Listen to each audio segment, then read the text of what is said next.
In a bit, thank you. New tonight at 11 o'clock, Mayor-elect Corey O'Connor sitting down with me for a one-on-one interview after a very busy 24 hours with his kids and wife by his side at their Point Breeze home.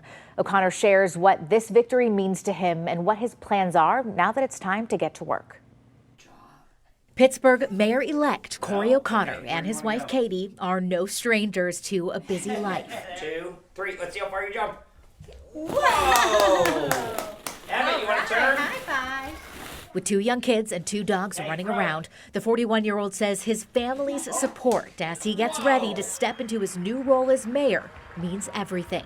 Yeah, I'm just dad at home, and you know, it's a good thing that you can just be dad. You can block a lot of stuff out and just come home and have fun with the kids, and they're so young, so throwing footballs, baseballs, you know, jumping around the house is a good thing. It gets you, you know, centered again. O'Connor becoming mayor-elect 20 years after his dad was mayor. I've always said there's only one Bob O'Connor. I'm going to be Corey, but a lot of lessons that I learned from him I'm going to bring into the mayor's office, and I think that's how I've always governed, and I think that's something that's important. You can't lose your roots. As the 62nd mayor of Pittsburgh, O'Connor has a lot to tackle, taking the lead when the city is facing a revenue shortfall. Are we going to have to raise taxes to deal with that? Should Pittsburghers expect that, or what's your plan? I think right now we did get, as I said the other night, we got a text from Mayor Gainey. His team is now, you know, willing to have a transition with us. So I think getting in there with our team to look at the numbers, look at the projections, look at the revenue stream, see where that goes before you'd make any decisions. But also looking at, can we cut some wasteful spending before you'd have to do something like a fee of any sort.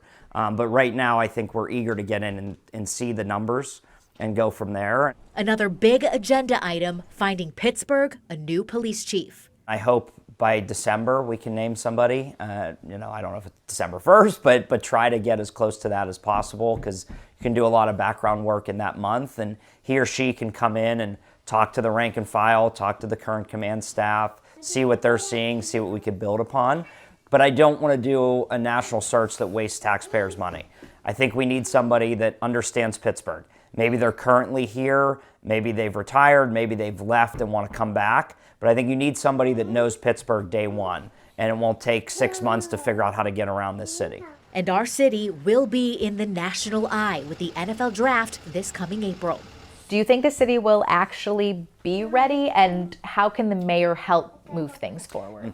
So I think it's making sure that those construction projects happen, that they get done in a timely fashion. But I think it's also looking at empty storefronts that we have. I know the Pittsburgh Downtown Partnership is working on a plan to fill space.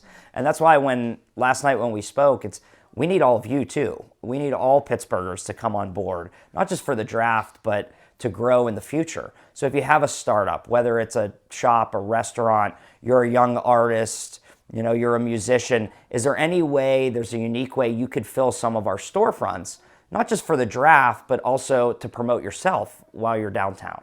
And I think that's a unique opportunity that many cities don't have. And we have to rethink how we use our vacant space leading up to the draft. And on that note, O'Connor's campaign did set up a website for Pittsburghers to take a survey and share ideas so he can find out what your priorities are. That website is mayorcoreyoconnor.com. O'Connor says tomorrow he is meeting with outgoing Mayor Ed Gainey to start that transition. O'Connor will officially be sworn in as mayor the first week of January.